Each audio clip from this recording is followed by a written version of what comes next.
Hey guys, Mia here. So today I'm going to show you a trick with using recycled bottles. This is a great way, an inexpensive way to get curved glass into your work. And today we're going to be talking about my curved leaves.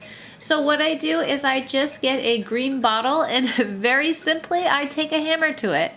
Now actually this, you want to be very careful. You want to use a blanket to pop your bottle in, and if you can hit it, you want to hit it in the thickest part of your bottle. You want to hit it like in the neck of the bottle or more towards the bottom of the bottle.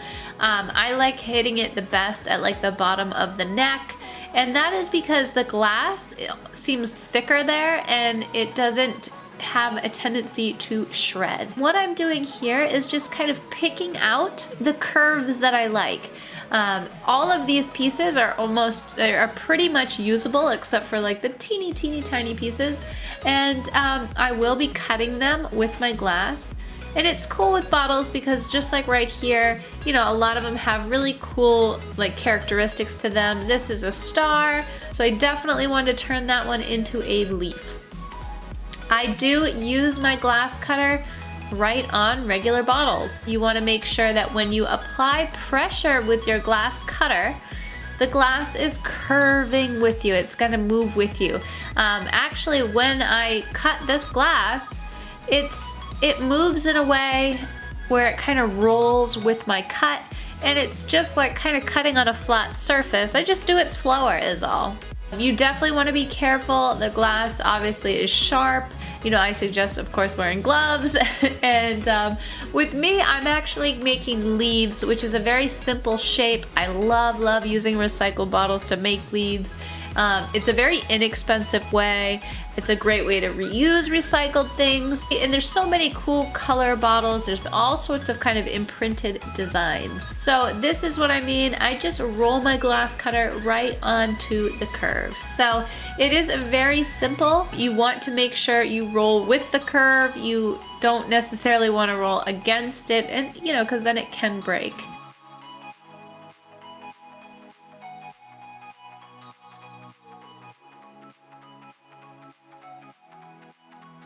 And then you just simply take your grinder and kind of grind your edges, making it a lot less sharp, and also, you know, making it's a lot easier to almost like sculpt your shape. Some of these pieces that you see right to the right here, they don't look like leaves, but they're cut in a shape that is as close as a leaf as I can get on such a small piece of glass. Then I can take the grinder, and there you go. It looks like a really pretty leaf. And the cool thing is they're all different. It's not like when you have a template and everything's so cookie cutter. This is for a mobile that will be in my next video. It's an orange sliced kind of mobile, and I love the way it came out, and I really wanted it to look natural with different sized leaves. I wanted the leaves to be curved. I really like making glass as 3D as I can. A lot of my work is like that, so.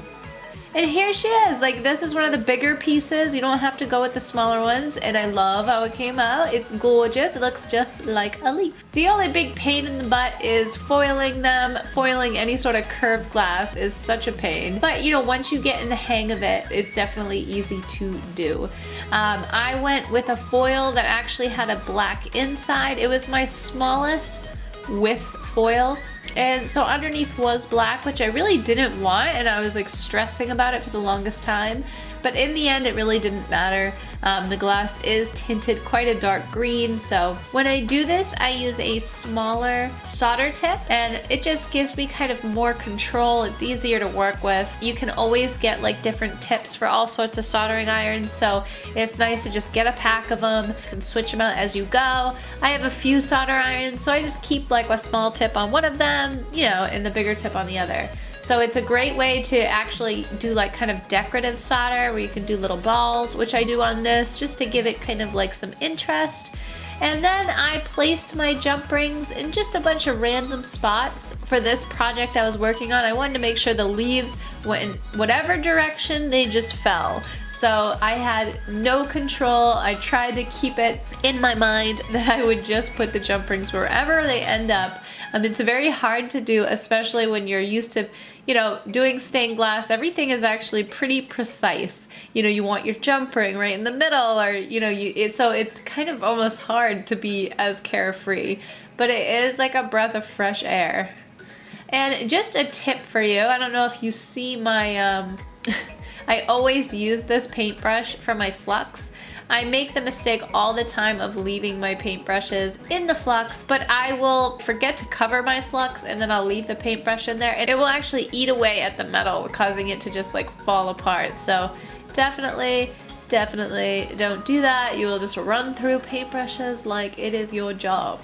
So that is how I get my curved glass. I just use recycle bottles. There's so many projects you can do. It's a great way to just have something that looks really cool for really inexpensive. So thank you for watching. Stay tuned for my next video where I show you what I do with these leaves. If you already follow my Instagram and Facebook, you probably already know. If not, definitely come find me and say hi.